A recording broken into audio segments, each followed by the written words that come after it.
The language of violence uses women as punctuation. We all watch women die. The guns graze our terms, undefined. She sits unkempt and unseen until there is a color we can't ignore. We call it dead, but they brush it off as wild. As we women inherit new horrors, out of servitude, we run softly through the gates, clutching the new world tight in our hands. We join ranks, surpass the class, hidden dignity, fast broken. We have the memory, forgotten identity. New minds greet the new way of imagining our existence. We breathe life, we breathe love, we breathe strength. We breathe the word, the way, pulled down, close to the earth. We bred truths in the soil they tried to bury us in. We sowed, we reaped, we kept clean with heavy hands, distrust, disgust. We must scrape the walls to fill the blank minds left dry. Who is responsible for the suffering of your mother? Her father when drunk, her mother who left, then came back, suitcase never unpacked, the world that didn't give her any other opportunity than to get married, have a baby, leave one man for the other, who didn't tell her worth every single day. The world, it's only the world responsible for suffering. It started so far back. The constituted arrangement of society. Did the stars align to malign us? We must have been meant for so much more. How many women saw their own face staring back at them through clotted eye, busted lip, silenced for a man's benefit? Is that the color of love? Is the shape of love battered? Can you not feel each blow? Don't you feel the pain of each woman who dared show her face, spoke her name, walked into the square without papers, who gave their lives in defiance of the cruel world, to the men who made up the rules and those who obeyed them? We've inherited the suffering, our bodies hold the pain, the injustice ripples through time passed down, DNA. All the times we died of lack of money or medical care, of hunger, poisoned water, neglect of the system, we filed the police report, ignored, now dead. We pay for their lack with our bodies. Depraved men kill us to feel alive. Like a Viking, he said, I just want to take it. I brought flowers to my own wake, kept dead roses around. We're all in hospice, different forms of morphine coursing through our veins. My legs and feet feel weighted like lead. If you dropped me in the water, I'd sink. The womb would not rot. This face of mine, it's what's in season. Have a glass and prepare for blindness. We are finding new ways of living. Broken's a better understanding. I've shone a light on myself, no king's men needed. I've been of some service, kept a man off the streets, licked a stamp for each day I imprisoned myself, carved a name in the center of a narrow road. I hope it grew to find another. I see a light every day. It escapes through the cracks. It makes sure to never be the same.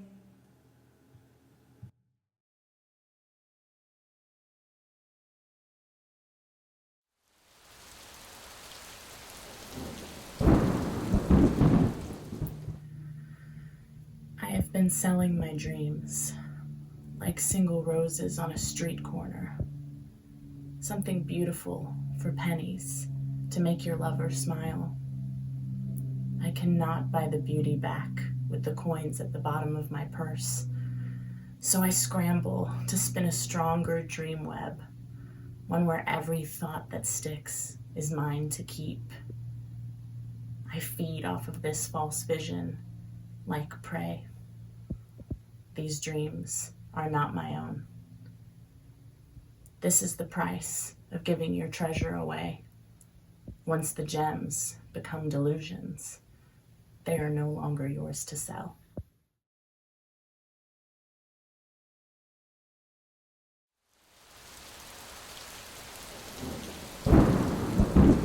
This is a poem about having faith in yourself, even when it doesn't feel like it. There is in me a powerful creature, unlike any other, who walks tall and deliberate, like an old West sheriff at high noon, who doesn't need to wear a star for everyone to know she is one. There is in me a powerful creature who needs not raise her voice to raise the bar, the vibration, or the expectation of kindness and transparency. There is in me a powerful creature whose mind is calm and her thoughts shoot like truth arrows. And when they hit the target, understanding floods the dank recess of confusion like 100 heat lamps in the basement, burning out the old mold. There is in me a powerful creature who stands in her place, without apology, without anger, planted, roots deep, calm palms sunward, leaving no question that she is taking up all of the space meant for her, and by doing so, offers shade. There is in me a powerful creature who is not afraid of the opinions of people, more interested in color commentating everyone else's soul battles rather than fighting their own. There is in me a powerful creature who speaks for those who cannot or will not, including her own bruised and browbeat heart. When necessary truth is demanding an audience, she will give it the floor of her tongue, the roof of her mouth, the service of her lips will not cease until truth has had her say.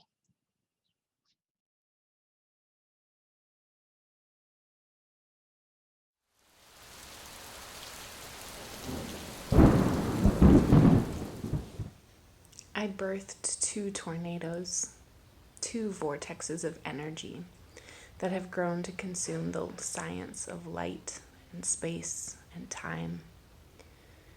Today I shut myself in the laundry room and folded dinosaur pajamas on the floor until I climbed into the dryer looking for a door.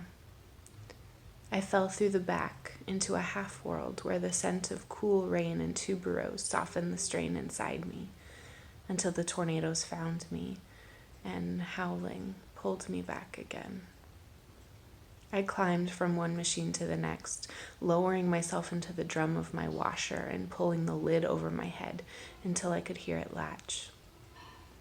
There I rode a salty current from one end of the world to the other, and all the while, 2 sharks, 2 calves, 2 twin hungers followed me, asking for food, for a fight, asking to be found. I broke through the surface to inhale, just once, before diving again, and I wondered how far apart I could space my breaths and still call it living. At the refrigerator, I removed plastic clamshells of raspberries and glass containers of cold chicken, arranging them on the floor as a peace offering to these tiny gods, but also to create a space for my body to inhabit. In the darkness, I became the broken body of a fish being divided among 5,000 needs, and the crowds were wowed and called it a miracle, even if we all knew it wasn't, because this happens every day. From there, the dishwasher, the garbage bins, the swirling drains, all led to manic worlds where I chased entropy chasing its own tail, and the people named me Total Sacrifice and said that I was good. I retreated to my bed and cried like I just learned that someone I love is dying, because someone I love is dying. And when my body softened into sleep, I dreamt that I was screaming and looking for a door.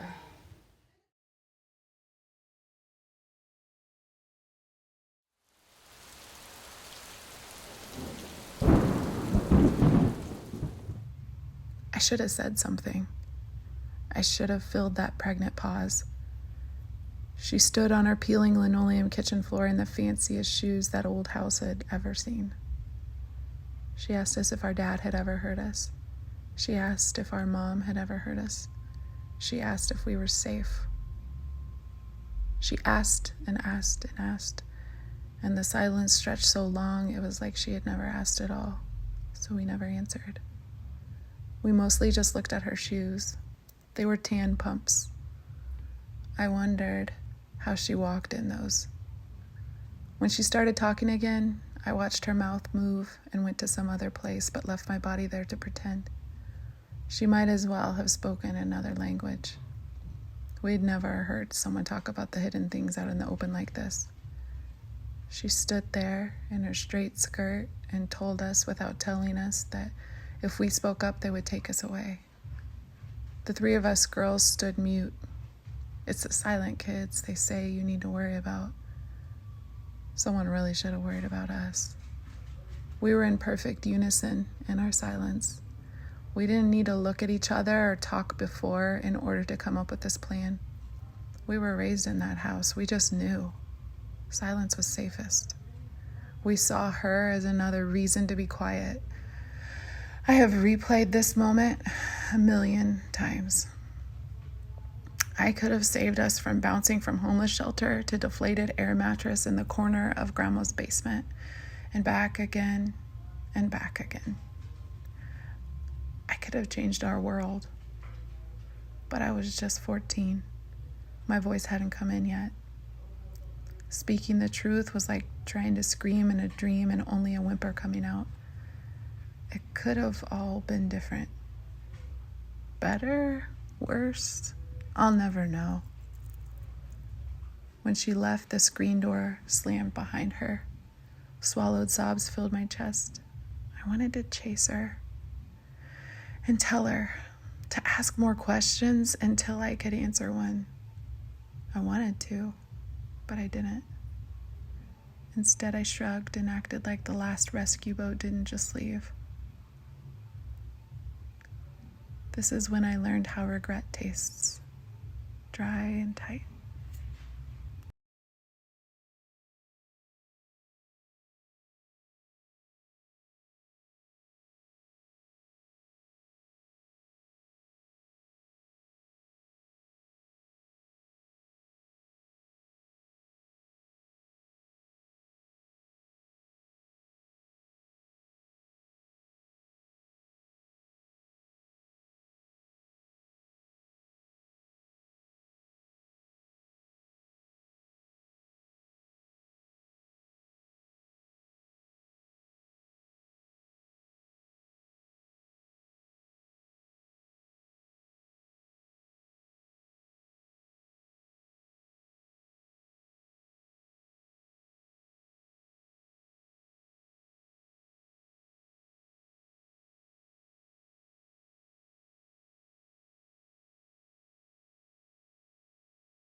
Late winter rolled in like a blizzard last year.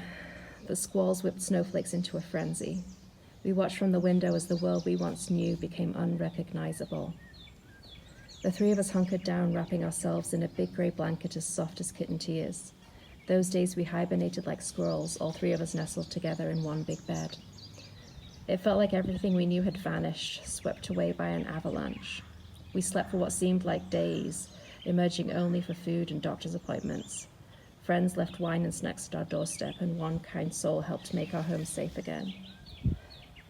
Over time, frostbite still burning as it thawed, we nursed ourselves back to life the best way we knew how, with long walks in the forest and hot, fragrant baths.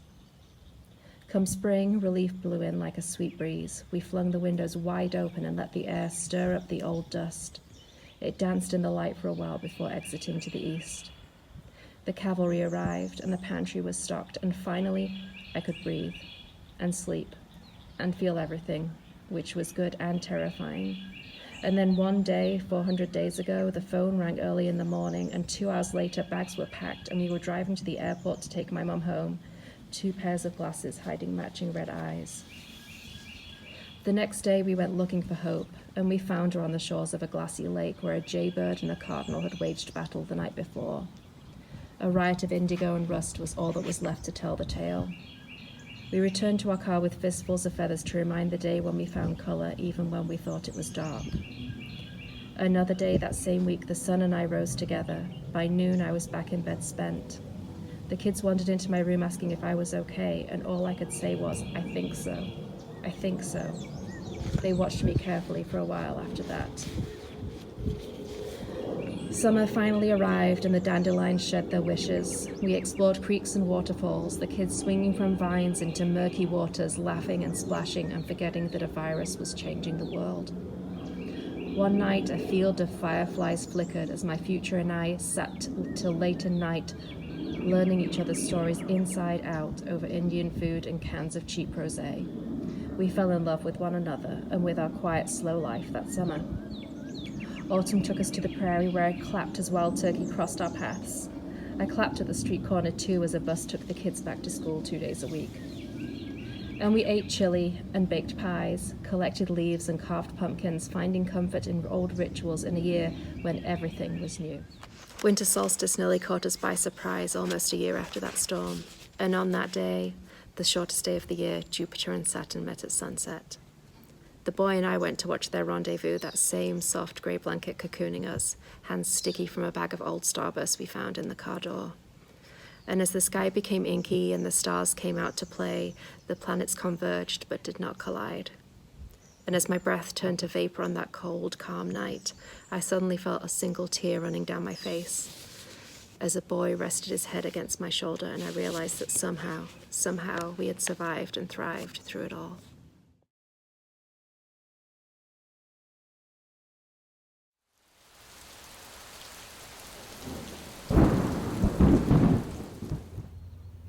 Emery Diercks, this is not a love note.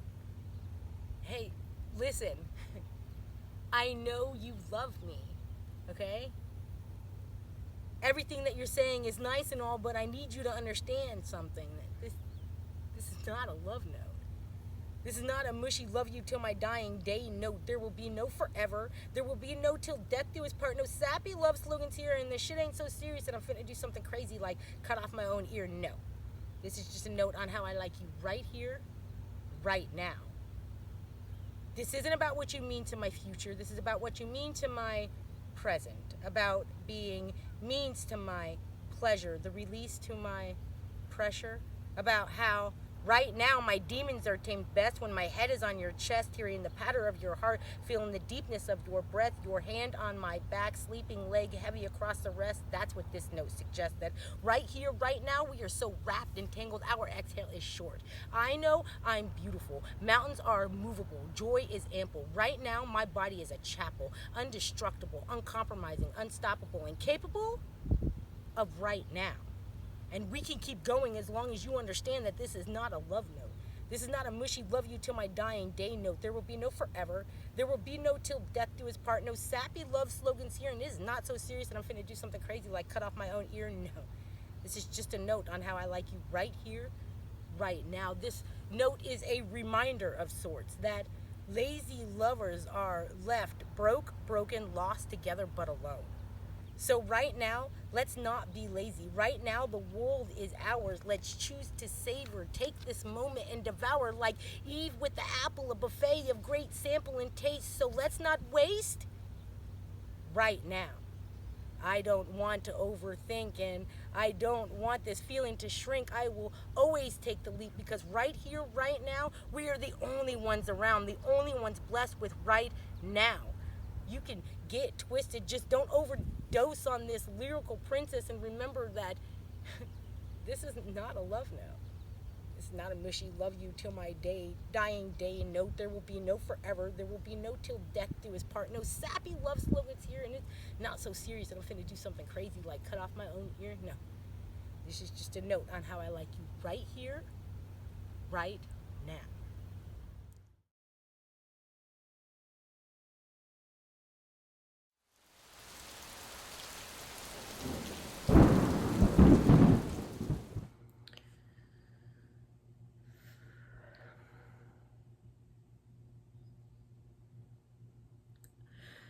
Oh, but my monster is sexy. Those iridescent eyes, those come hither looks. Monster baby, you can have me. Somehow at the end of every traumatic breakdown, every mess, every time I get fired, throw a shoe, I'd rather your company, baby cakes, to the dull drone of grammarians, to the nodding of the analysts, to the still sacredness of Buddhas and their still waters. Monster, why do you always come to visit me? I thought we understood each other. Come, okay, but promise, take me away with you. Take me to where I look like the rest of you, to where my language translates. Take me home where rules bend like multiverses and all the tomorrows have already happened. Over there, shame may be your cousin, baby cakes, but he always brings something sweet to sip on. My monster wants me. Those undulating reminders, such a sound and fury signifying he smacks at me, a ruse, a magic trick to slip through. You think there's some invisible door? I'm groping. Monster always too silent, bending the flaps of my paper doll existence. He glints with baubles for me. Cotton candy, squeaky balloons, a silent bye-bye parade.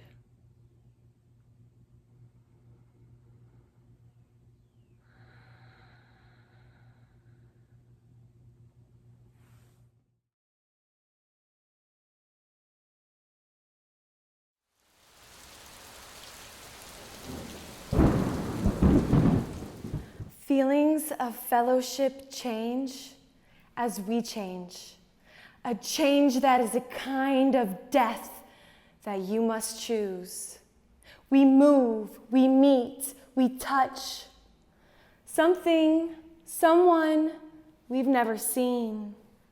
Tiptoeing on the edge of earthly and eternal life, we fall to rise like morning sun. We adapt, hunt for our bloody truths. My hands shake, sweat drips off chin, look over shoulder. No one sees me rinsing history out my t-shirt. I've been soaking in past seasons, my fingertips wrinkled. Spent too much time being cold, numbing my body like frostbite.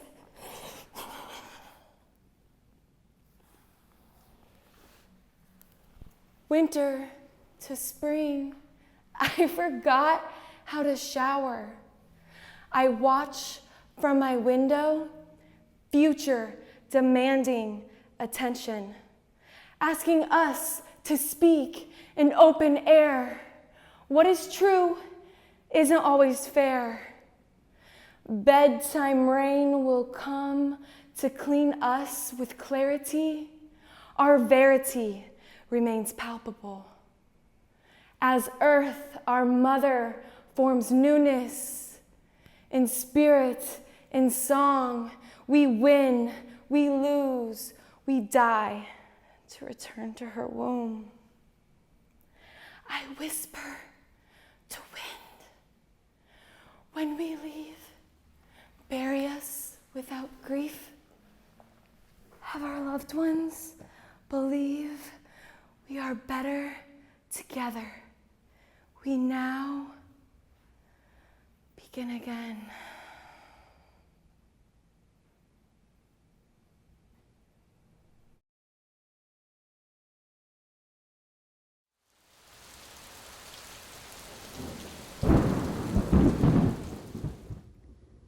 You think you know this vague textbook notion of all of the countless, faceless, nameless women burnt at the stakes at the hands of fear.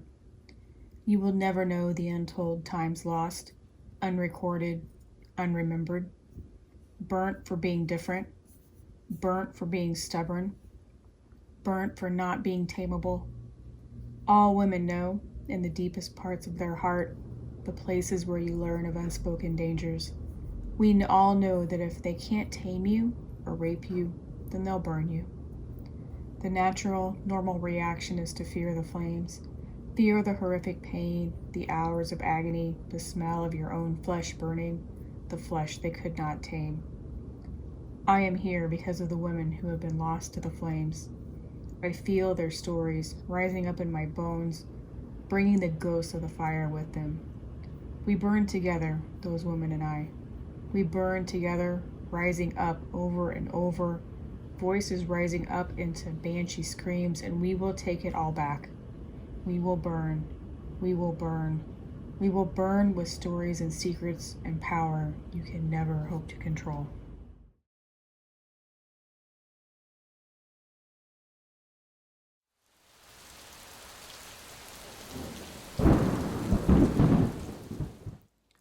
I am not your misconception. Not miss as in off target, not miss as in little girl, but conception, as in the act of being made, as in the concept of me is not made in your mind, will not leave your tongue without being bitten by the cold, as in the truth. As in I am not yours to conceptualize, to contextualize, as in there are not enough words and enough languages to define who I am, as in I am not yours to name.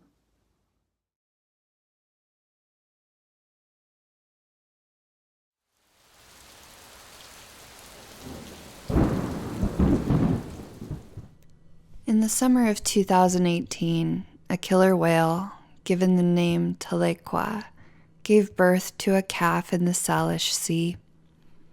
30 minutes later, the baby died. But instead of letting him go and continuing on, she began to mourn. The whale mother carried the dead body of her son on the bridge of her nose, pushing him around the surface of the sea. Over the next 17 days, she swam 1,600 kilometers as his lone, sacred pallbearer. Local and national news outlets started to broadcast the funeral. They called it her tour of grief. I thought about the quiet moment when she had broken her body open and birthed that calf somewhere in the deep, where no other beings could find her. I thought about those first playful undulations, two whale bodies swirling and brushing up against one another in a new kind of acquaintance. I thought about how strange it is that once we have carried a being inside of us, one formed from our very DNA strands, we still feel the need to meet them anew once they exist outside the walls of our flesh. This is when we give them a name, and with that, a destiny. What did Tahlequah name her calf on his birthday? What destiny did she hope to impart on this little body that mirrored her own in almost every way? And what was the language of love she spoke directly to him? How deep a joy he must have brought to leave such devastation in the wake.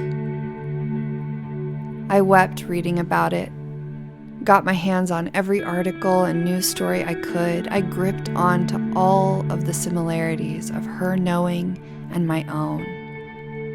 I wept in solidarity as a mother who believes that real love deserves no less than a showing of complete desolation when the object of its desire is lost. In her tour of grief, Tahlequah was saying, I refuse to let go before being seen. Watch me. Watch how far I will go. I will starve and ache and bellow and push the treasured, lifeless body of my beloved one around the surface of the earth. You will see how deep the loss has carved into my being. You will share its decay and its slack jaw. You will recognize my vacant womb and the countless empty days that lie before me now. You will stop what you are doing, even if just for a moment, and feel it with me. Native legend is that the word Telequa is derived from the Cherokee words Tali and Yeliku, meaning just two, or two is enough. The tour of grief finally ended as Telequa allowed the stiff body of her calf to slide off the bridge of her nose and down into the mysterious dark of all that is unseen. Scientists reported she started eating again, buoyed by the presence of her matrilineal pod. She, like all killer whales, was dependent on the mothers and the grandmothers, the women, to bring her back to life. They were the ones to swim on either side of her. They were the ones to remind her that her life was not her own, but that the pod depended on her refusal to give up. They were the ones who showed her how to open her jaw and eat again. If just two is all it takes to find home, the wake of Telequa's calf reminded me it takes the presence of many more to heal from that loss. As one article concluded, for now, it appears that Telequa is moving on. Her pod mates depend on it.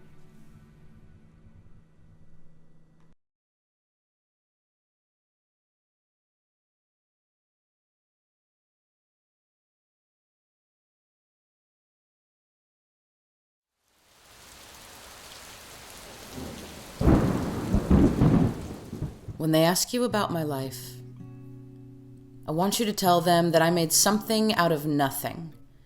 I was born between a Bible and a rifle, blue-collar Americana, strict as hospital corners, heavy as King James scripture, turned words into wings and took flight to find others like me. I rode the train coast to coast solely for the sake of poetry. Drank sake from cough syrup cups, snorted cocaine off of pen caps, slept in turquoise jewels, and wore ushankas in the summertime. I held swings hostage and chain-smoked in bunk beds. I wrote poems to never-would-be lovers, threw marriages out with the pizza boxes. I recycled old flames. I broke my only loaf of bread with geniuses, broke bones during mischief, went broke on payday. Every moment was a gamble, and I was spectacular in my glory. I made ends meet at pawn shops, gave birth to great ideas on sticky tabletops, aborted well-paying jobs for the coal mines of creation. I slept on stolen time, backpack, knapsack, my treasure chest pillow, creaking back, crackling echo across the rise of dawn, smoking slow while tears rolled down my cheeks, weeping at the new day choir of color, exposing me as I age to loss. I miss every soul who ever lost their youth to the idea that maybe tomorrow will be just the same as today, and today was a hard day. I never got any rest. I shared bar stools with missionaries, raised a toast to mortality, was taught to dance by men in 6-inch heels. I dove into midnight, resurfaced days later, adopted too many strays, shrieked unforgivable blasphemies at pedestrians. I nearly lost my life on a corporate detour, but they could never take my soul. I was royalty, who made my castles in shotgun studio apartments and dive bars, broke the spine of every fresh book to strike fear into the fair weather poets. Do not linger here unless you desire to make a home among hot coals. I twisted my tongue into adjectives, lathering every syllable with syntax. I apologized for vulnerability, for being born, being gone, being distant, being out. But I never apologized for the art. I bound my breasts on Monday morning, freed my femininity on Friday night, scraped together sentimental scraps to make presents on holidays.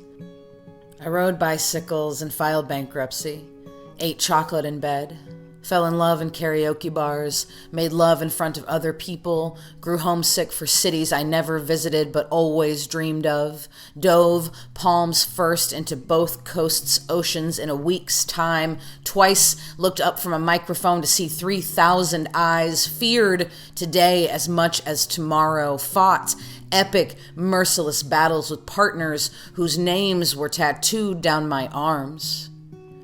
I immortalized their effect in ink. Permanent.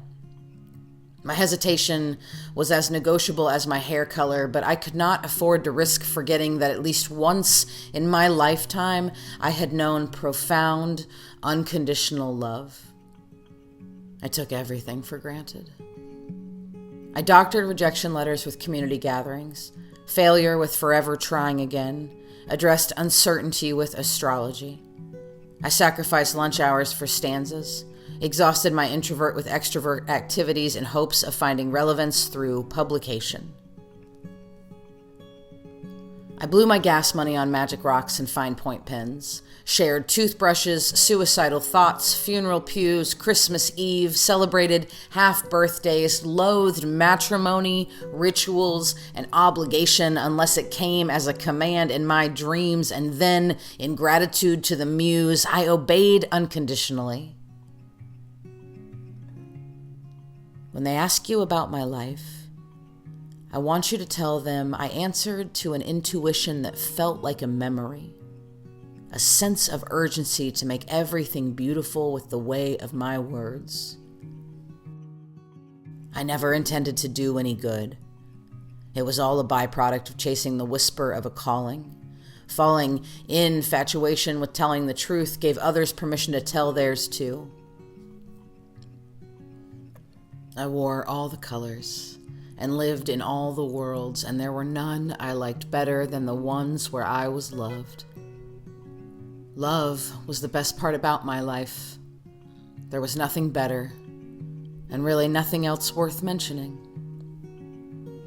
When they ask you about my life, I want you to tell them it was worth every minute.